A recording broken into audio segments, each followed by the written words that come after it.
अब हम sinusoidal wave का कंसिडरेशन या साइनोसॉइडल एक्सप्रेशन कंसिडर कर सकते हैं इलेक्ट्रोमैग्नेटिक वेव के लिए, जिसके प्रूफ्स पहले ही दिए जा चुके हैं। तो ये एक टाइप हो सकता है इलेक्ट्रोमैग्नेटिक वेव में एग्जिस्टिंग इलेक्ट्रिक फील्ड का, जिसमें ई वाई कॉम्पोनेंट हम कंसिडर कर रहे हैं। तो ऑब्वियसली ई एक्स और ई जेड को प्रीवियस वीडियोस में भी आप ऑब्जर्व करेंगे, मैंने जीरो लेकर चली हूँ। तो ई वाई को मैं साइनोसॉइडल फॉर्म में साइन ब्रैकेट में x minus v zero t consider कर रहे हैं with v is equal to v zero, जिसमें फ्री स्पेस पर हम देख रहे हैं इलेक्ट्रोमैग्नेटिक वेव प्रोपागेशन। तो म्यू जीरो और एप्सिलॉन जीरो लेंगे, इसलिए वेलोसिटी वी जीरो को भी v को भी मैं वी जीरो जीरो सफिक्स के साथ ले रही हूँ। तो 1/√μ जीरो एप्सिलॉन जीरो, ये फ्री स्पेस में वेलोसिटी हो जाएगी। अब ये जो एक्सप्रेशन है ई वाई का, इस वेव फॉर्म को मैं का कर्व कैसे शो कर सकती हूँ? तो ई वाई का जो है हमें ई का वाई कंपोनेंट अवेलेबल है, जो ट्रांसवर्सल है वाई डायरेक्शन में और एनर्जी प्रोपैगेट हो रही है एक्स डायरेक्शन में। यहाँ पर अगर मैं मैग्नेटिक फील्ड लेती हूँ तो वो जेड डायरेक्शन की हो जाएगी, जैसे प्रीवियस मैंने आपको कर्व प्लॉट करके बताया था। अब मैं सिर्फ ई वाई इलेक्ट्रिक फील्ड कैसी है उसका मैं एग्जांपल देके कर्व्स प्लॉट करके बता रही हूँ। तो जब t इक्वल टू जीरो लेते हैं तो हमारे पास हो जाएगा ई वाई साइन एक्स, ये वाला कर्व हो जाएगा। जब v जीरो t की वैल्यू पाई बाय 3 है तो एक शिफ्टेड हमें कर्व मिल रहा है, और v जीरो t की वैल्यू पाई बाय 2 है तो एक और शिफ्टेड कर्व मिल रहा है। ये कैसे मिल रहा है? तो प्रीवियस वीडियो में मैंने समझाया था, सपोज ये सोर्स पॉइंट है इलेक्ट्रिक फील्ड का, फिर इसके चारों तरफ मैग्नेटिक फील्ड प्रोड्यूस हो रही है अलग अलग स्पेस में, अलग अलग अलग जगह पे। इस मैग्नेटिक फील्ड, यहाँ पे जो मैग्नेटिक फील्ड मिल रही, इस मैग्नेटिक फील्ड के चारों तरफ फिर मुझे इलेक्ट्रिक फील्ड मिल रही। तो सपोज ये वाली इलेक्ट्रिक फील्ड मिल, तो एक कॉन्जिक्यूटिव ई की वजह से बी वन मिला, बी वन की वजह से ई वन मिला, ऐसे कॉन्जिक्यूटिव स्पेस में शिफ्टेड। मतलब फर्स्ट जो सोर्स था इलेक्ट्रिक फील्ड का, ये वाला t इक्वल टू जीरो वाला, ये E1 जो मुझे मिलेगा वो ये वाली साइनोसॉइडल वेवफॉर्म, माना कि वो V0 t equal to pi by 3 के स्पेस डिफरेंस से, फेज डिफरेंस से यहां मिल रही है। फिर इस E1 की वजह से चारों तरफ फिर मुझे यहाँ पर B2 मिल गया, और इस B2 की वजह से मुझे फिर यहाँ पर E2 मिल गया। तो ये E2 हो सकता है V0 t equal to pi by 2 का। मतलब इलेक्ट्रिक वेव जो है, इलेक्ट्रिक फील्ड जो है, वो स्पेस में टाइम वेरिएशन के साथ हमें आगे आगे जो मिल रही है, वो इतने स्पेस डिफरेंस के साथ हमें एक्स डायरेक्शन, और ये डायरेक्शन में इलेक्ट्रिक फील्ड के प्रोपैगेशन की डायरेक्शन को मैं एक्स डायरेक्शन बोल रही हूँ। तो मुझे यहाँ पर इलेक्ट्रिक फील्ड आगे प्रोपैगेट, इलेक्ट्रिक फील्ड की वजह से एनर्जी प्रोपैगेट होती हुई मिल रही है। तो मैं बी नहीं शो कर रही हूँ, मैं B1 नहीं शो कर रही हूँ, मैं B2 नहीं शो कर रही हूँ, मैं E1 और E2 शो कर रही हूँ। मतलब ये E हो गया, ये E1 हो गया और ये E2 हो गया। ऐसे ये स्पेस में मुझे आगे बढ़ती हुई साइनोसॉइडल वेवफॉर्म मिल रही है। मतलब एक साइनोसॉइडल वेवफॉर्म यहाँ पर है, दूसरी साइनोसॉइडल वेवफॉर्म यहाँ पर है, कितना आगे, पाई बाय 3 एंगल पर। थर्ड साइनोसॉइडल वेवफॉर्म मुझे कहाँ मिल रही, पाई बाय 2 एंगल पर।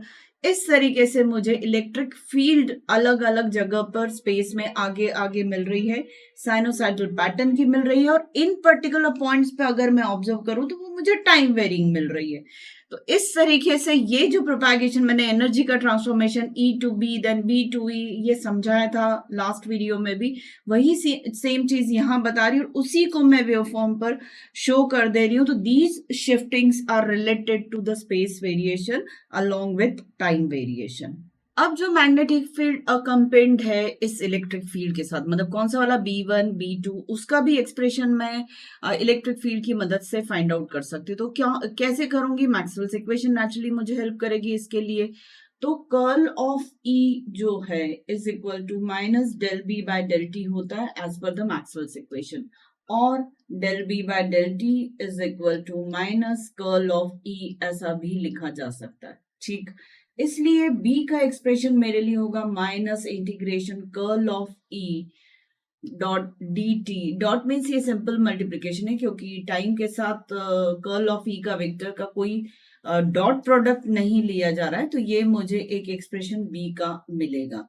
अब अगर सपोज इलेक्ट्रिक फील्ड जो मुझे अवेलेबल है, ई एक्स मुझे जीरो अवेलेबल है, ई वाई जो है मुझे यही वाली अवेलेबल है,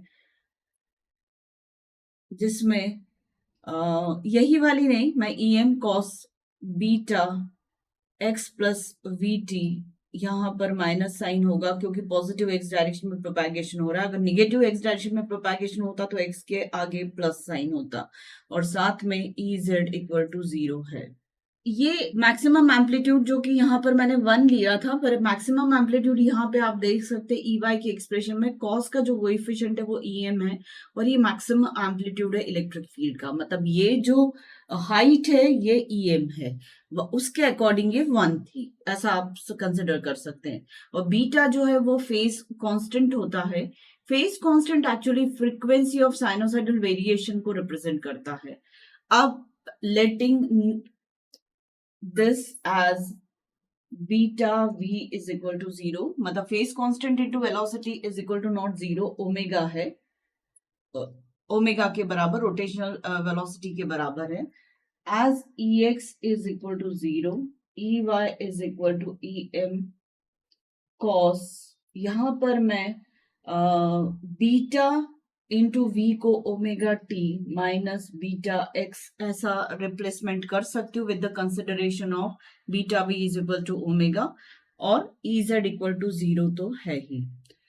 तो इसलिए v जो है वो ओमेगा अपॉन बीटा हो जाएगा, या फिर 2 पाई एफ बाय बीटा होगा।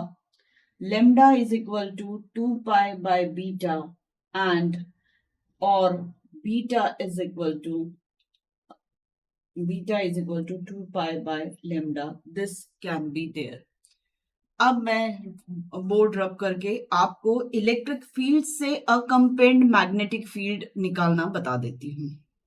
अब इलेक्ट्रिक फील्ड EY के साथ अकम्पेन्ड B फाइंड आउट करना है, तो जैसा अभी बताया था del B by del T equal to minus curl of E, यहीं पर हम सब्सटीट्यूशन कर देते हैं सारे, तो del B by del T ये है ही, माइनस कर्ल ऑफ E को एक्सपांड करके इस तरीके से हमने लिख लिया, del B by del T का AX component del by del Y into EZ minus del of EY upon del Z, ये होगा along with this minus sign, और इसके साथ यूनिट वेक्टर AX आएगा।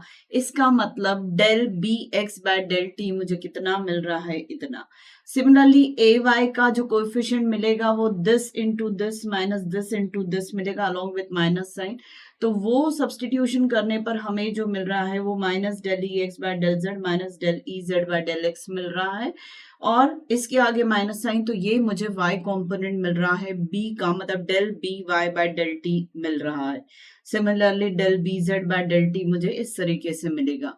अब जैसे ही हम यहाँ पर E के डिफरेंट EX और EZ को 0 कर देते हैं, क्योंकि सिर्फ और सिर्फ EY एग्जिस्ट कर रहा है, ओनली EY एग्जिस्ट, सिर्फ यही एग्जिस्ट कर रहा है, इसलिए del BX by del T is equal to 0 and del BY by del T is also equal to 0 हो जाएगा, and del BZ by del T जो होगा वो minus del EY by del X हो जाएगा। कौन से सब्सटीट्यूशन हमने कर दिए, EX और EZ को 0 करने पर ये पूरा हमें मिल रहा है।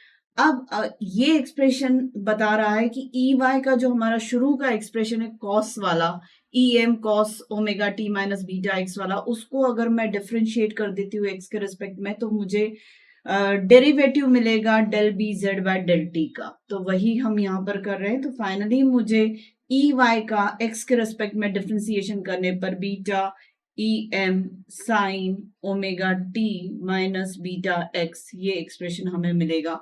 और after integration, by integrating it, I can have BZ by integrating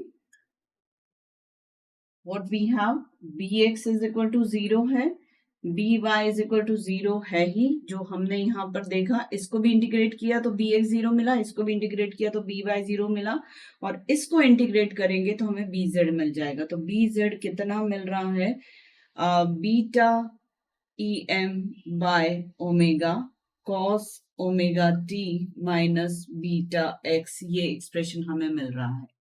अब इसको अगर मैं कंबाइन करती हूँ तो फाइनली मुझे इसको मैं रीड कर सकती हूँ, BZ is equal to beta by omega EY से, अब क्या समझ में आ रहा है जो हमने प्रॉपर्टीज देखी थी इलेक्ट्रोमैग्नेटिक वेव की, कि इलेक्ट्रिक फील्ड, जब एक इलेक्ट्रोमैग्नेटिक वेव प्रोपैगेट हो रही है तो उसमें इलेक्ट्रिक फील्ड और मैग्नेटिक फील्ड के वही दो कंपोनेंट्स होते हैं जो एक दूसरे के परपेंडिकुलर ट्रांसवर्सल नेचर के होते हैं।